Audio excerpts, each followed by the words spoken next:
Hey everybody, Gavin Shnieder here at SmartPad Property Management. The topic for today's video is how to effectively price your rental property. And we're really going to talk about two primary things in this video. Number one is, what data do we use to properly price a home for rent? And the second is kind of what philosophy and what level of risk tolerance do we and the property owner have, because that's also going to dictate where and how we're going to price the property. So the important thing to know when it comes to pricing a rental is there is no hard and fast method like there is in home sales, where we have this massive database of closed properties that we can compare one home to another, and we can say because of the difference in materials and the size of the lot and X, Y, and Z, this property is worth this much and that property is worth that much. In property management, when we're looking at how to price a home for rent on the market, there isn't a large and quality database that has properties that were rented. Most of the data that's available is properties that are on the market to rent. And so you don't know what they actually rented for. They often rent for less than what they're advertised for. And when you look at properties online, you're sometimes seeing homes that have been on the market for 30, 60, 90 days. They're grossly overpriced. So they're generally not good comparisons to look at when you're trying to figure out, what your home is worth on the market. So in terms of the data, we're looking at kind of three primary sources. And number one is we're using a tool called Rent Match Comparison, which is through our CRM and database software provider called AppFolio. Now, this uses actual rented properties in our marketplace and is probably the most accurate method to price the home.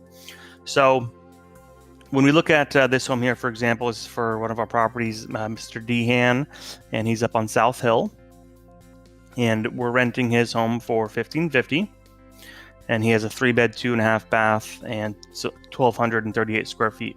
So it's a pretty small, detached home in a large subdivision with very small lot size.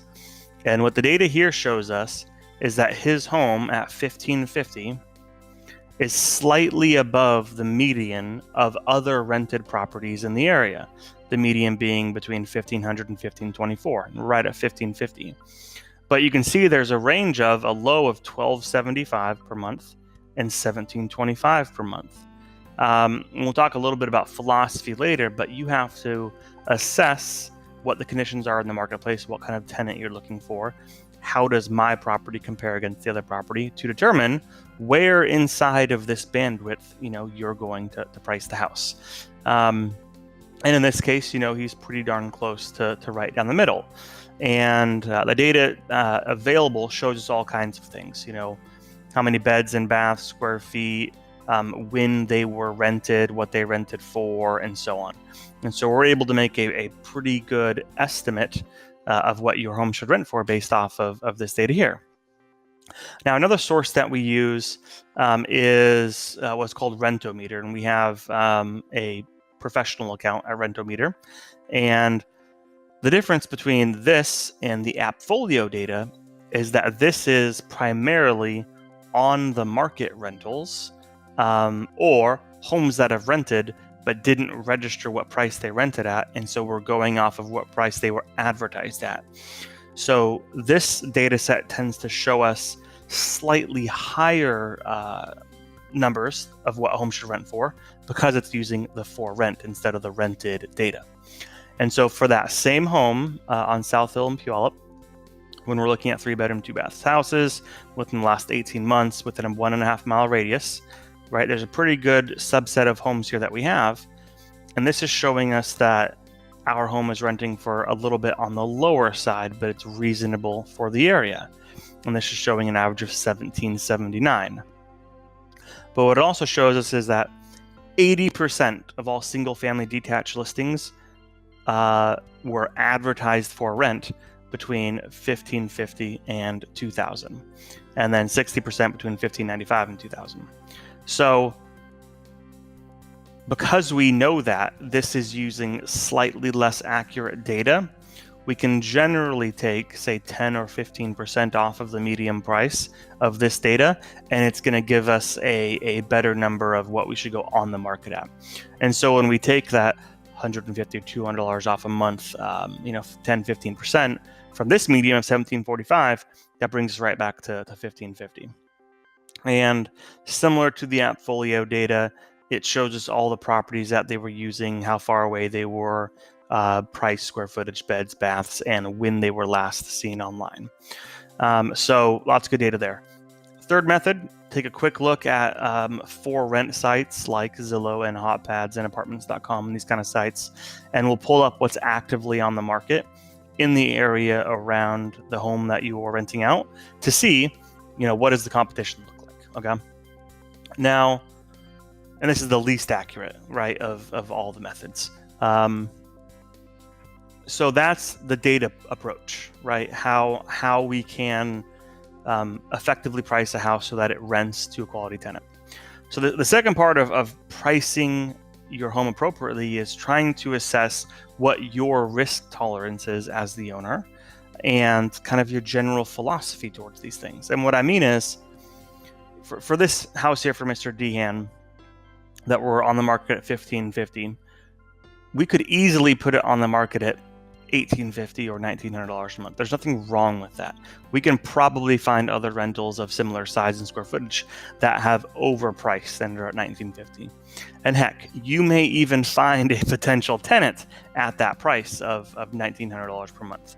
However, because we are above the market norm for this kind of home, that tenant is going to have likely all kinds of issues. They're going to have 12 kids, 14 dogs, a couple of saltwater fish tanks. They've been at 6 jobs in the last 4 months. They have a bunch of red flags in their file that may indicate that they're likely not going to be a very good tenant. Okay. And so it also may take, say, 30, 60, 90 days to find somebody at that price. And so everything is just a game of risk tolerance. When we get more reasonable, say you come down to $1,650 per month, you're really trying to squeeze out every penny out of the property that you can. If the home sits for 3 weeks instead of being rented out in 5 days, because you're trying to capture $100 a month, an extra 3 weeks on the market at $1,550, is worth, say, $1,200, right? So $100 a month times 12 months is $1,200. So whether you rented it for $1,550 and it rented in 3 days, or you rented it at $1,650 and it rents in 3 weeks, your net at the end of the year is going to be the same. So everything just becomes a balancing act. And we have to try to assess what is the most appropriate given your risk tolerance as the owner and us as the property manager. What are the market conditions, and how can we most effectively find a tenant who's going to stay long-term, has a great rental history, has good credit, has a solid job, all the things, that we're looking for in a prospective tenant. So there you have it. That's, what we're going to look at when pricing your home. We're going to look at the data. We're going to talk about your philosophy and your risk tolerance. Obviously, there's all kinds of other things at play there as well, but I just wanted to talk about a few items today. And if you have any questions, feel free to reach out, and we'll talk to you soon.